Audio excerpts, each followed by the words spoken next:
Good evening and welcome to this week's edition of Sports Report.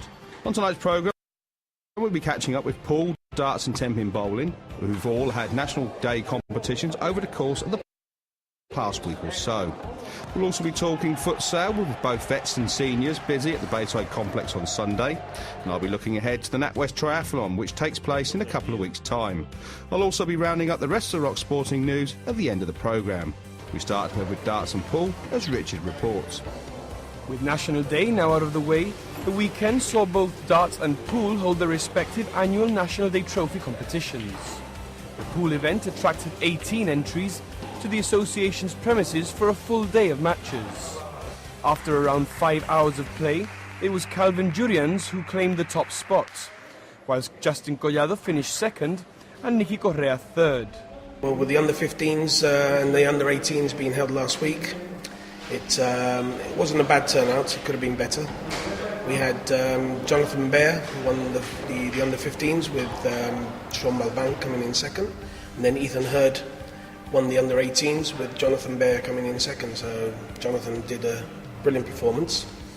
And this week we've held the adults tournament, or the open tournament, because we've had kids as well coming into this one, with Calvin Durans coming first, Justin Collado second, Nicky Correa third and Jaden Lima fourth. It's been a good turnout. We had 18 players in all coming up, but hopefully next year, National Week Tournament, will have more players coming into it. It was really good. Darts, unlike pool, still don't have a venue of their own, and therefore the National Day Trophy was held at the College Cosmos Club, which hosts all the association's tournaments. As always, the event attracted a healthy crowd for the first tournament of the new season. Played in a straight knockout format with games being best of 5 legs, the final featured Dyson Parodi against Darren Laker after he saw off Dylan Duo in the semis. It was a closely contested final, but in the end Dyson went one better, beating Darren 3-2. It went very well. It was quite a good turnout. It's still sort of summer season, so people are still getting over their summer blues and are back into the winter schedule again. But yeah, it was a very good turnout and a good night. And obviously looking ahead now, the start of the season just a week and a half away. Obviously teams have now almost finished registering their players and their venues. So in terms of numbers, how many teams are we looking at this season? We've got a full complement of 6 teams in the first division and 8 teams in the second division, and the possibility of at least 1 or 2 more for the second division, but still to be confirmed over the next day or two. And a bit of a difference between the first and second division. The first division tends to be the more serious players, whereas the second division is basically anybody can join and just enjoy a Friday night of darts. That's right, and there is quite a big difference in standard between the first and second division. There are some teams that get promotion and then get relegated the following year straight away. So there is quite a big difference in standard. But yeah, most of the second division teams are just there for a Friday night out to enjoy the sport without taking it over seriously. And obviously one thing that's always very popular with especially the first division players is the singles tournaments, the ranking tournaments in particular. 7 again this season with the point system sticking to what was done last year. That's right, no changes from last year, the same 7 tournaments with the 25 points going to the winner, and those are always very popular, especially in the early stages when everyone still has hopes of qualifying for the World Cup or the Med Cup teams. And of course, speaking about the rankings and the World and Med Cups, those ranking points, the final ranking positions are what determine who goes where, really. A lot of international competition for Gibraltar once again in the new season. That's right. We'll be having the Med Cup. We send a team to the Med Cup every year. The venue is still to be decided. Possibility it will be Italy this year. And the World Cup next year is in Turkey. And again, it will be the top players that achieve their position through the ranking system. They will be going to those venues. And of course, that's the WDF side of the darts world. On the PDC side, also some exciting competitions which we look forward to every year. Obviously, the World Cup, where Dylan and Dyson have been doing us proud for the past couple of years, and of course the PDC coming back for yet another year in the summer, hopefully. That's right, the PDC will definitely be coming back. We don't have a date yet as to when that will happen, but it will definitely be happening, a similar sort of thing that we've seen over the last 2 years. It's always been popular with the crowds, so that will be definitely happening again. And for the World Cup, like I just said, Dylan and Dyson are the only two representatives that we've seen for Gibraltar on Sky Sports. But in this year's PDC tournament here in Gibraltar, we saw a surprise tournament, I guess you could call it, from Anthony Lopez, who may be a shoo-in for that competition. He's going to have to fight for his place with Dylan and Dyson. That's right. I'm not exactly sure how their regulations work. I believe the Order of Merit system resets at the end of the year, so I'm not really sure how it will work in the new year. But it should be interesting, and like you say, Anthony's been playing very well recently, so it will certainly liven things up. And obviously, Darren, the youth setup of the Gibraltar Darts Association has recently been reformed, if you'd like to call it that. So what can they expect in the new season? Well, Alex Nunez has been doing an excellent job with the youth. They've been playing down at the stadium during the summer as well, and there's close on to 30 kids already signed up. They'll be playing at the Laguna Club from Wednesdays at 6 o'clock, so anyone who still wants to join in, they just need to turn up on the Wednesday at 6. And they're very much looking forward to it, and they're very enthusiastic about the season ahead. Gibraltar's 10-pin bowlers were in action recently as the association held their National Week competitions. I spoke to GTBA President Graham Coles about the tournament and the season ahead. No, the day went really well, John. We started at 12 o'clock signing people on. You know, it's so enthusiastic. You know, the Special Olympics always support it really well. But the last couple of years we've had lots more categories involved. The under 21 girls, we've got still the over 50s and the under 50s men's.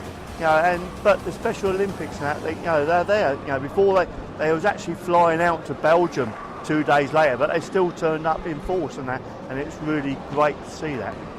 Great to have them involved. Just going back one day before that, you had your rankings for the September. How did that go?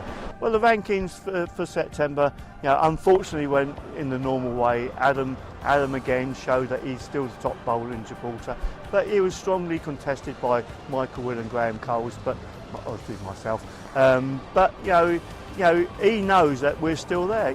He knows that he's got to carry on bowling well. If not, then me and Michael are there to take over from him. But he's off to the World Cup in Poland, where he finished 25th last time in Rockall. Hopefully, this time he's going to make that cut like he did in the Mediterranean Challenge Cup, and he'll bring home a medal this year. We've always looked at him as the leading light for bowling in Gibraltar in the last couple of years since he's come on the scene, and wishing him well, but really want to see people pushing him a little bit harder, possibly. Yeah, of course, John. People are pushing him, but we're still trying to get the people like Phil Langley and Steve Marlier. They're bowlers that are quite capable of beating Adam. Myself, but I'm getting a little bit too old for it. But Michael's been there, and he's been around for the last 10 years now.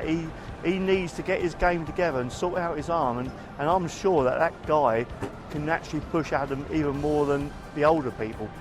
And if we just look at the coming weekend, you've got your presentation from last season on the eve of your new season starting. That's right, John. We're in Gauchos again. The presentation last year, it was the first time we used Gauchos, and it's fantastic. Everyone wants to go back there again, and so we are. We're going back to Gauchos again this year, and I'm sure it'll be well received. And Graham, as I said there, on the eve of the new season, what can we expect this time round from the GTBA across their leagues down at King's Bastion? Well, I like to say it's the same old thing, but we have got a few new teams, registering this year. It starts off on the 6th of October with the Reggie Valerino Trophy, then starts on the following week. It goes into the leagues, and we're looking forward to a great season. I say we've got 3 new teams, and that's all down to, the Rock Bastion has now been taken over.